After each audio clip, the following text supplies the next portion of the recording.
उल्लासित महाराज दशरथ ने शीघ्र राज कार्यों को संपन्न किया और राम के रस तिलक का शुभ समाचार सुनाने के लिए अपनी सबसे प्रिय रानी कैकेयी के प्रसाद में पहुंचे। कैकेयी को अपने महल में ना पाकर राजा दशरथ ने उसके विषय में एक दासी से पूछा।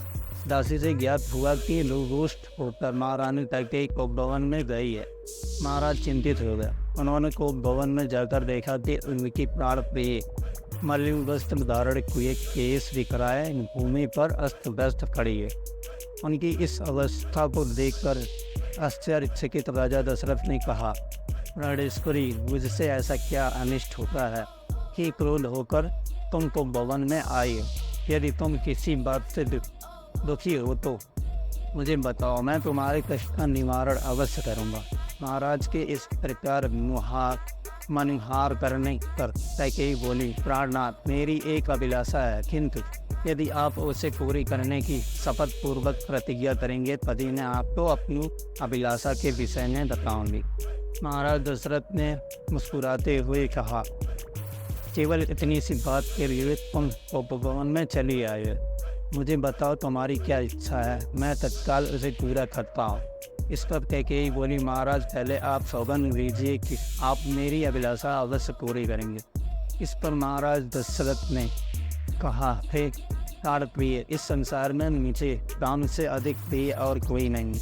मैं राम की ही सौगंध लेकर वचन देता हूँ कि तुम्हारी जो भी मनोकामना होगी उसे मैं तत्काल पूरी करूँगा।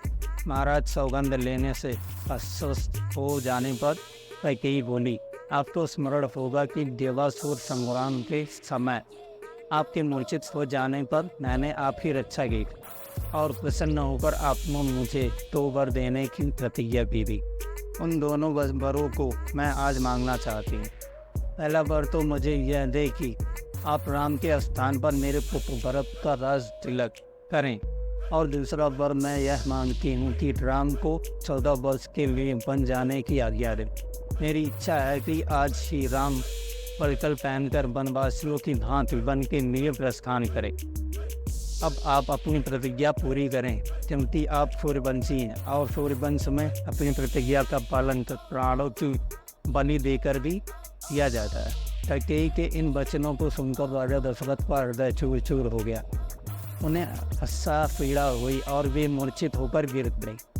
कुछ पल बाद जब उनकी मूर्छा भंग हुई तो वे क्रोध और वेदना से कांपते हुए बोले, रे कुलदातिनी, ना जाने मुझसे ऐसा कौन सा अपराध हुआ है जिसका तूने इतना भयंकर प्रतिशोध लिया है।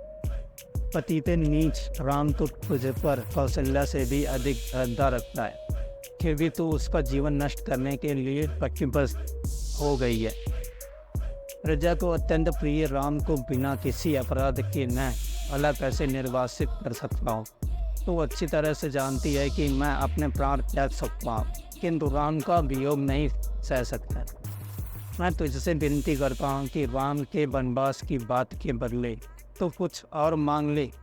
मैं तुझे विश्वास दिलाता हूँ कि मैं तेरी मांग अवश्य पूरी करूँगा। महाराज दशरथ के इन वचनों को सुनकर कैकेयी तनिक ही द्रवित नहीं हुई। वह बोली, राजन, ऐसा कहकर आप अपने वचन से हट रहे हैं। यह आपको शोभा नहीं देता। आप सूर्यवंशी हैं, अपनी प्रतिज्ञा पूरी कीजिए। प्रतिज्ञा से हटकर सैनिकों और सूर्यवंश को कलंकित मत कीजिए। आपके द्वारा अपना वचन नहीं निभाए जाने पर मैं तत्काल आपके सम्मुख ही विष देकर अपने प्राण त्याग दूंगी। यदि ऐसा हुआ तो आप प्रतिज्ञा भंग करने के साथ ही साथ स्त्री हत्या के भी दोषी हो जाएंगे। अतः उचित यही है कि आप अपनी प्रतिज्ञा पूरी करें। राजा दशरथ बारंबार मूर्छित होते रहे और मूर्छा समाप्त होने पर कातर भाव से कैकेयी को मनाने का प्रयत्न करते रहे। इस प्रकार पूरी रात बीत गई। अंबर में वृषभ की लालिमा फैलने लगी, जिसे देखकर कैकेयी ने कुंभ रूप धारण कर लिया और कहा, राजन, आप व्यर्थ कोई समय व्यतीत कर रहे हैं। उचित यही है कि आप तत्काल राम को वन जाने की आज्ञा दीजिए और भरत के राज तिलक की घोषणा करवाइए। सूर्य उदय हो जाने पर गुरु वशिष्ठ मंत्रियों के साथ राजप्रसाद के द्वार पर पहुँचे और महामंत्री सुमंत को महाराज के पास जाकर अपने आगमन की सूचना देने के लिए कहा। कैकेयी एवं दशरथ के संवाद से अनजान सुमंत ने महाराज के पास जाकर कहा, हे राजाधिराज, रात्रि का समापन हो गया है और गुरु वशिष्ठ का आगमन भी हो चुका है। अतएव आप शय्या त्याग कर गुरु वशिष्ठ के पास चलिए। सुमंत के इन वचनों को सुनकर महाराज दशरथ को पुनः ऐसा वेदना का अनुभव हुआ तथा वे फिर से मूर्छित हो गए।